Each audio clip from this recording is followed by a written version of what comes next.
এই পৃথিবী সব সময় তোমাকে মাথা নিচু করার চেষ্টা করবে, কিন্তু মনে রেখো তুমি মাথা উঁচু করে বাঁচার জন্যই জন্ম নিয়েছো। জীবন তোমার, এটা কারো কাছ থেকে ধার নেওয়া নয়। তুমি এই পৃথিবীতে কারো সামনে মাথা ঝোঁকানোর জন্য নয়, নিজের দুর্গ তৈরির জন্য এসেছো। এই পৃথিবী সবসময় তোমাকে ভাঙার, তোমার স্বপ্নগুলোকে নষ্ট করার চেষ্টা করবে। যদি তুমি ভাবো কেউ তোমার জন্য হাত বাড়াবে, তবে চোখ খুলে দেখো, এই লড়াইটা তোমারই, আর এটা কেবল তুমিই জিততে পারবে। তুমি কে? তুমি সেই ব্যক্তি যে ভিড়ের সাথে হাঁটে না।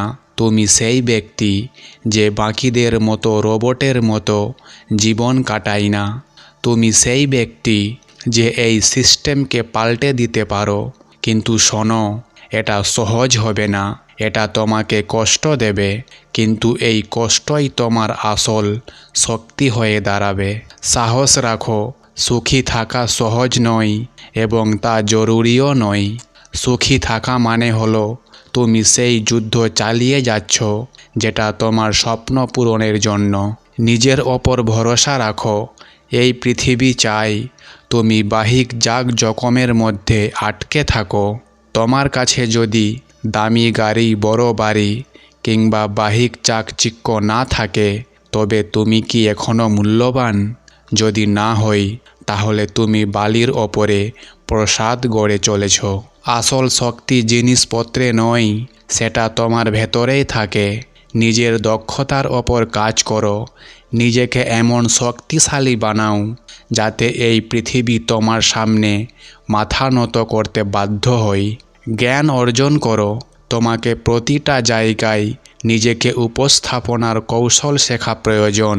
বিক্রি শব্দটা শুনতে সস্তা লাগতে পারে, কিন্তু বাস্তবতা হলো তুমি প্রতিটি মুহূর্তে নিজেকে, তোমার স্বপ্নগুলোকে বিক্রি করছো।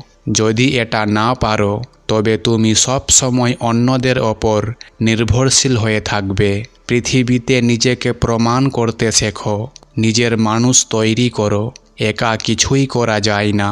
এটা কখনোই ভেবো না যে নেটওয়ার্কিং মানে পার্টিতে যাওয়া। আসল নেটওয়ার্কিং হলো অন্যদের কাছে মূল্য দেওয়া। যখন তুমি অন্যদের জন্য মূল্য তৈরি করো, তখন পৃথিবী তোমাকে মনে রাখে। শক্তিশালী সম্পর্ক তৈরি করো। তেমন মানুষ বাছাই করো যারা তোমাকে পড়তে দেবে না, বরং যখন তুমি পড়বে তখন তোমাকে তুলতে সাহায্য করবে। নেতৃত্ব দাও। নেতৃত্ব মানে হলো অন্যদের ভেতরের শক্তি দেখানো। তুমি যন্ত্র বানাতে পারবে না, কিন্তু তুমি মানুষ তৈরি করতে পারো। তোমার টিমকে শক্তিশালী করো যাতে তারা প্রতিটি যুদ্ধে তোমার পাশে থাকে। তোমার মানুষই তোমার সাম্রাজ্য তৈরি করবে। তাদের এমন বিশ্বাস দাও যে তারা তোমার সাথে থেকে যে কোনো উচ্চতায় পৌঁছাতে পারবে। দূরদর্শী হও। লক্ষ্য ছাড়া জীবনটা ভেসে থাকার মতো। তোমার জানতে হবে তুমি কোথায় যাচ্ছ। তোমার চিন্তা বড় হওয়া উচিত। তুমি যে স্বপ্ন দেখো সেটা বাকিরা দেখতে পায় না। এটাই তোমার আসল শক্তি। ভিড়ের অংশ কখনোই হয় না। ভিড় যা করে তা সবসময় ভুল করে। ভয়ের পিছনে ছুটো না। যদি সবাই একদিকে যাচ্ছে, তবে তুমি উল্টো দিকে যাও। যা সঠিক তাই করো, যদিও সেটা ঝুঁকিপূর্ণ। প্রথমে গভীরে যাও, তারপর নিজেকে বিস্তার করো।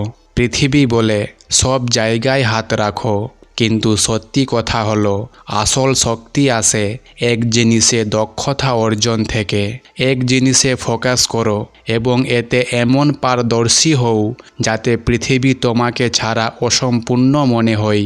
দীর্ঘমেয়াদী পরিকল্পনা করো। যদি তুমি তৎক্ষণিক ফলাফল চাও, তবে সেটাই তোমার দুর্বলতার লক্ষণ। তোমার জয়ের গল্প হয়তো 10 বছর কিংবা 20 বছর পর দেখাবে। ধৈর্য রাখো।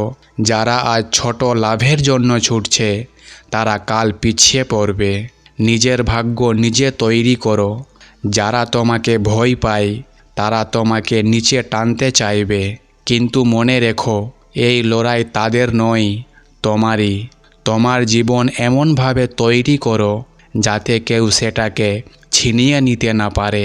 নিজের দক্ষতার ওপর কাজ করো, নিজের সম্পর্কগুলো শক্ত করো আর ভিড় থেকে আলাদা পথে হাঁটো। নিজেকে বদলাও এবং পৃথিবীকে দেখাও তুমি কে। যদি এই কথাগুলো তোমার ভালো লেগে থাকে তবে ভিডিওটি লাইক এবং চ্যানেলটি সাবস্ক্রাইব করো এবং কমেন্ট করে তোমার গল্প শেয়ার করো। এই যাত্রা তোমার এবং তুমি এটি আজ এবং এখনই শুরু করতে পারো। Thank you.